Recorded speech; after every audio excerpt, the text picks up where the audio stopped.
মদিনায় যত মুনাফিক ছিল জমের মতো ভয় পাইতো সাইয়েদনা ওমরকে। শয়তানদের লিডার ইবলিসও ভয় পেত ওমরকে। বিশ্বনবী বলেন, ওয়াল্লাযী নাফসি বিয়াদিহি, ওমর ওই সত্তার কসম যেই সত্তার হাতে আমার আত্মা, মা লাকিয়াকা শাইতানু সালিকান ফাজ্জান ইল্লা সালাকা ফাজ্জান গায়রা ফাজ্জিক।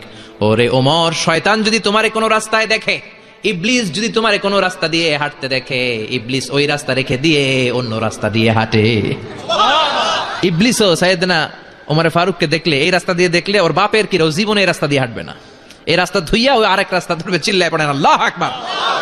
কাফেররা ভয় পেত, মুনাফিকরা ভয় পেত, শয়তান ভয় পেত, এমনকি বিশ্বনবীর বিবিরাও ভয় পেত। সুবহানাল্লাহ পড়েন। বিশ্বনবীর বিবিরা বিশ্বনবীরে ধরলেন, আমার এইটা কিনা দেন, ওইটা দেন। বিশ্বনবী কয়, টাকা নাই, ক্ষমতা নাই, সামর্থ্য নাই, বেশি কথা কইলে তালাক নিয়ে যাও, তোমাদের চেয়েও সুন্দরী অনেক সতী সাধবী নারী আল্লাহ ব্যবস্থা করে দিবে। বিবিরা মাঝে মাঝে খুনসুটি করতো, নবীরে ধরতো, এইটা নাই, ওইটা নাই, এটা দেন। একবার সব বিবিরা টাইট করে ধরছে, ও নবী, আয়েশার ঘরে যেদিন থাকেন সাহাবারা বেশি হাদিয়া পাঠায় কেন, আমাদের ঘরে যেদিন থাকেন পাঠায় না কেন?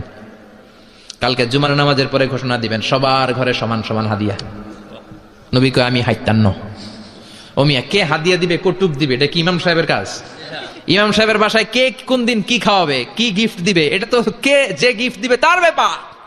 বিশ্বনবী বললেন, আবু বকরকে সবাই ভালোবাসে, তাই আবু বকরের মেয়ের ঘরে যেদিন আমার ডেট পরে থাকার সময়, ওই দিন হয়তো বেশি হাদিয়া পাঠায়, তোমাদের ঘরে পাঠায় না, আমার বলার কোনো সুযোগ। বিবিরা কয়, না, আপনারে বলতেই হবে। নবী কয়, আমি পারবো না। বিবিরা কয়, পারবেন।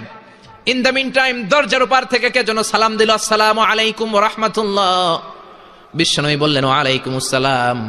বিশ্বনবী বুঝতে পারলেন সালামটা আমার ওমরের সালাম। বিশ্বনবী সালামের উত্তর দিয়ে বিবিদের দিকে তাকায় দেখে একটা বিবি ওর সামনে নাই, সব উদাও, ভ্যানিশ হয়ে গেছে। ওই যে ওমর, সুবহানাল্লাহ পড়বেন না? এই জন্য ওমরকে শয়তানও ভয় পেত। আমাদের বাচ্চাদেরকে, আমার মেয়ে একটা মাত্র মেয়ে, খাইতে চায় না, শুধু আমার মেয়ে না, অধিকাংশ বাচ্চাদের এই অবস্থা। ওর আম্মু দিক দিয়ে খাওয়ায়, আবার দৌড় দেয়, আবার আমি খাওয়াই, আবার কান্নাকাটি করে, বলে গল্প শোনাও, তাইলে খাবো। এখন গল্প শোনাইলেও খায় না। বর্তমান সময়ের ছেলে মেয়েগুলো এরকম, এত জ্বালাতন করে, খেতে চায় না তো বলতে হয়, বাঘ আসবে, বাঘ, সিংহ আসবে, সিংহ, সিংহ মামা আসবে, ঘুমাও ঘুমাও, এগুলো আমরা বলি না? বড় দোষী আপনারা কি বলেন? বাচ্চা যদি না ঘুমায়, না খাইতে চায়, এগুলোই তো বলে। বাঘ আসবে, বিড়াল আসবে। মদিনাতে ওমরে ফারুক যখন খলিফা, মদিনার কোনো বাচ্চারা যদি না খেতে চাইতো, না ঘুমাইতে চাইতো, মদিনার মায়েরা বলতো, তাড়াতাড়ি ঘুমাও, ওই যে ওমর আসতেছে, ওমর। আল্লাহু আকবার! কি শাসক ছিলেন সাইয়েদনা ওমর।